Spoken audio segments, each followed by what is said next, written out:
ప్రియమైన దేవుని పిల్లలారా, ప్రభువైన యేసుక్రీస్తు వారి పేరట మీ అందరికీ వందనాలు. ప్రభు పేరట మీ అందరికీ శుభములు, దీవెనలు కలుగునుగాక. ఈ ఉదయకాలం పరిశుద్ధ గ్రంథం నుండి దేవుని వాక్యాన్ని చదువుకుందాము.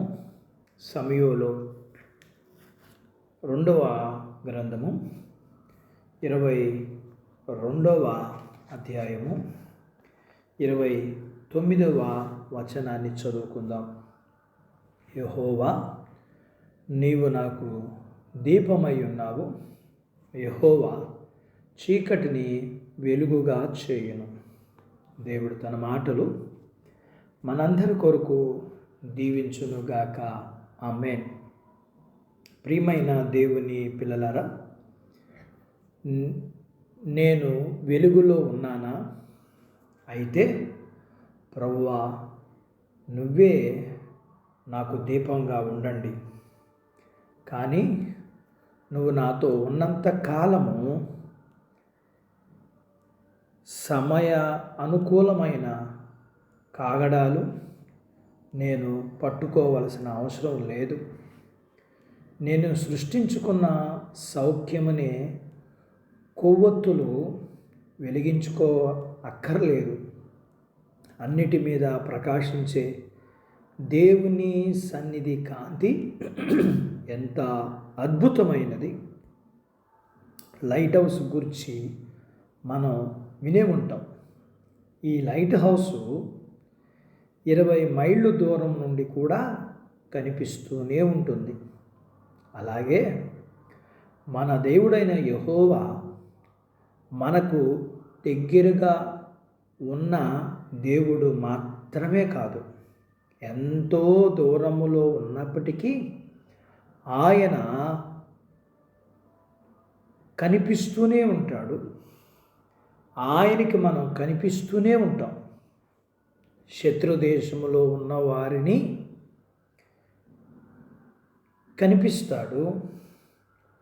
ఆయన ప్రేమ మన హృదయాన్ని నింపుతుంది. కాబట్టి ఒక పరలోకపు దేవదూతుల మనం సంతోషించాలి. నీవు చీకటిలో ఉన్నావా? అలా అయితే, ప్రభువా, నా చీకటిని వెలుగుగా చెయ్యి అని అడుగుదాం. అప్పుడు మన పరిస్థితులన్నీ చక్కబడతాయి.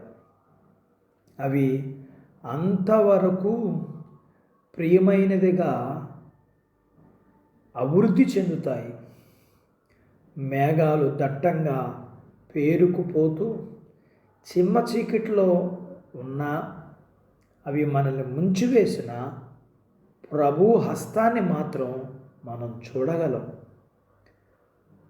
మనలో ఉన్న వెలుగును పోగొట్టుకున్నా, మన స్నేహితుల మధ్య మనకు వెలుగు దొరకకపోయినా, అసలు ఈ లోకంలో మనకు వెలుగే దొరకకపోయినా, ఎక్కడ మనకు వెలుగు అనేది కనబడకపోయినా, మనకు ఉండవలసిన ధైర్యం ఏమిటంటే, ఆదిలో వెలుగు కలుగుగాక అని చెప్పిన దేవుడు చెప్పినప్పుడు వెలుగు కలిగింది.